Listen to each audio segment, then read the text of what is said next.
Hey guys, welcome back again. So in the previous video we saw that how do we request location updates from inside our application. So in this video let's see that how do we add Google Maps inside our Android application. So for this I have a main activity here where we are requesting location updates. So to add the Google Maps activity, what we need to do, so we simply go here and we click on new and we click on Google Maps activity.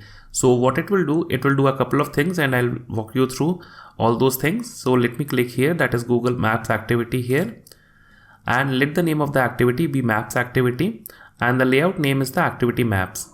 And currently I'm not setting this as a launcher activity, but later in the video I'll be setting this activity as a launcher activity because I don't want to do anything with my main activity. I instantly want to start this Maps activity whenever I launch my app. So let's click on finish here and let's click on add here, and this is a Git thing, don't worry about this.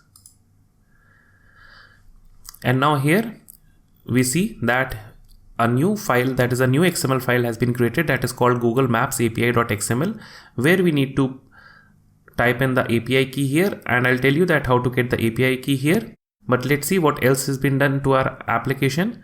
So here after the main activity we have a Google Maps activity that is created by that Google Maps activity, and then inside the layout folder we have this activity maps.xml file here, which is the layout of the Google Maps, and it simply contains a fragment, and that is a support map fragment as we can see here.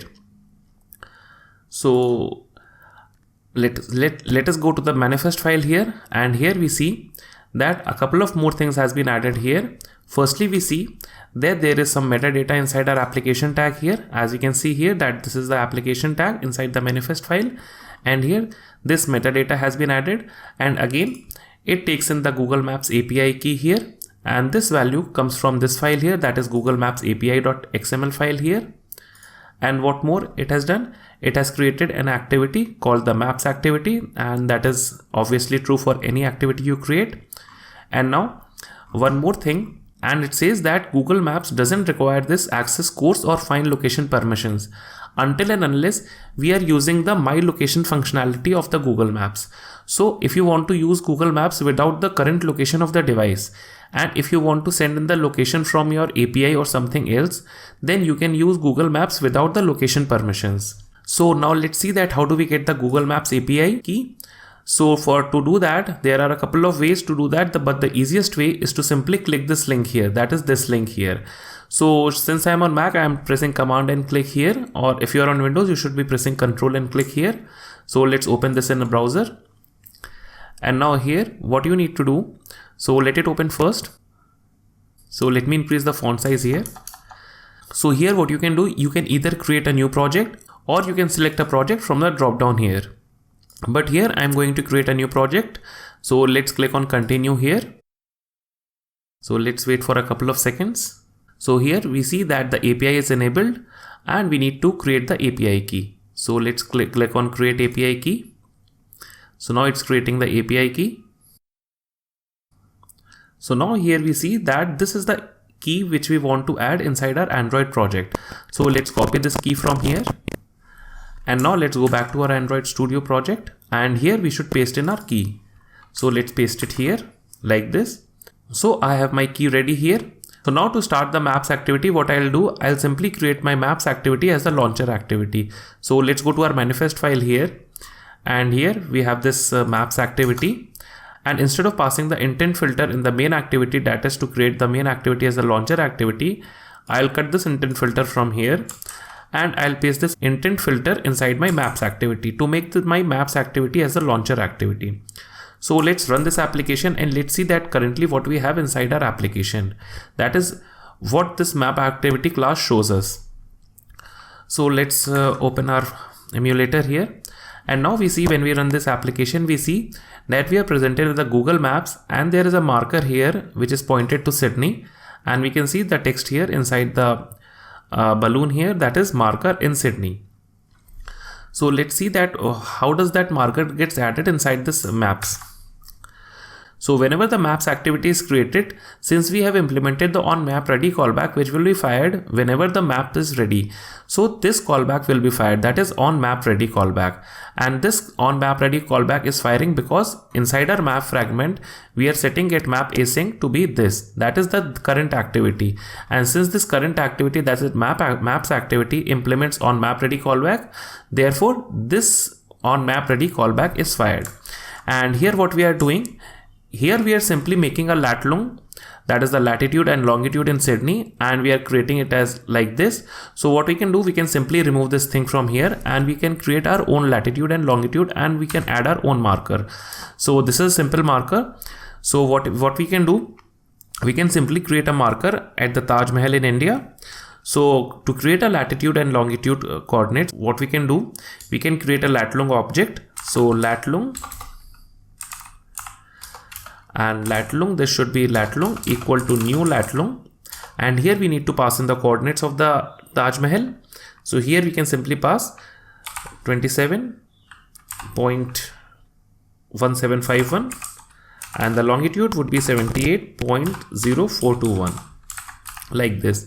And now we need to create something called marker options to add this marker to our Google Maps. So to create the marker options, what we need to do, we can simply say marker options equal to new marker options dot position, and position we can simply get this from the latitude and longitude object here, that is lat long, because this position takes in one argument, that is the lat long. And then we can set a title on this marker. So the title would be Taj Mahal,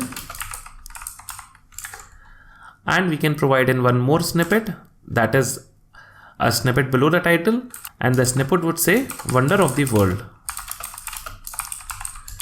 like this. And now to add this marker to our map, what we can simply do, we can get hold of our map here, because this is the map and this is equal to Google Map here. So mmap, it should be mmap dot add marker, and here we need to pass in the marker options, and the marker options would be marker options which we have just created, like this. And now let's run our application and let's see what do we see. So let's run this. And currently this is the old application. So now we see that we are at the equator and we cannot see the marker, though if we scroll the map here, we can see over India that this marker has been created over Taj Mahal. But why are we not animating to that marker? So let's see that how do we animate to that marker here. So to animate to that latitude and longitude, what you can do, you can use the same mmap object. So mmap dot animate camera, and here it takes in the camera update. Let's create the camera update first. So camera update equal to camera update factory dot new lat long zoom. Either you can provide new latitude and longitude, which we can take from here, that is this latitude and longitude of Taj Mahal, or we can provide in the latitude and longitude with the zoom position. So let's provide this with the zoom position, and here the first argument is the lat long, so we can simply provide lat long like this, and then the second argument would be the zoom level, and in Google Maps you have zoom level from 2 to 21. So here we see that the zoom level is 1 for world, 5 is for landmass and continent, 10 for city, 15 for street, and 20 for buildings. But if we go to the camera update factory, we can see that this new lat long zoom, the desired zoom level is in the range of 2 to 21 and not from 1 to 20, because it says that the values set below 2 are set to 2 and the values set above 21 will be set to 21. So we can use any value between 2 and 21. So let's provide inside our application a zoom level of 16, or let's say 18. So let's provide here 16 like this. And now inside this mmap.animate camera method, we need to pass in this camera update. So we can pass in that camera update. So we are passing camera update here, and now let's run our application, and as soon as our activity will start, our camera would be animated to that latitude and longitude, and we see that currently we are at Taj Mahal with this marker here. And if we click on this marker here, we see that we are getting the title as Taj Mahal and the snippet is Wonder of the World. So now let's see one more thing, that how do we change the type of map here. So currently we are just seeing the normal map here, that is the default map. So what if we want to see the satellite version of this map? So what we can do, we can go back to our Android Studio, and here inside this on map ready callback, what we can do, we can simply set the type of map we want. So mmap.set map type. So here we can simply pass Google Map.map type, and here you have 5 options. So let me pass in satellite here like this. So now let's run our application and let's go back here, and now instead of seeing only the default view, we will be able to see the satellite view of the Taj Mahal. So we see that we are on Taj Mahal. So guys, that's all about this video. So in the next video, we'll be seeing that how do we long press on a map, and then we can add a custom marker there, and then we can also drag that marker, and then wherever we drop that marker, we can get a location from that marker, that where it was dropped, and we can get the address of that position from the Maps Geocoder API. So guys, thank you, bye bye, tata, take care, and have a good day.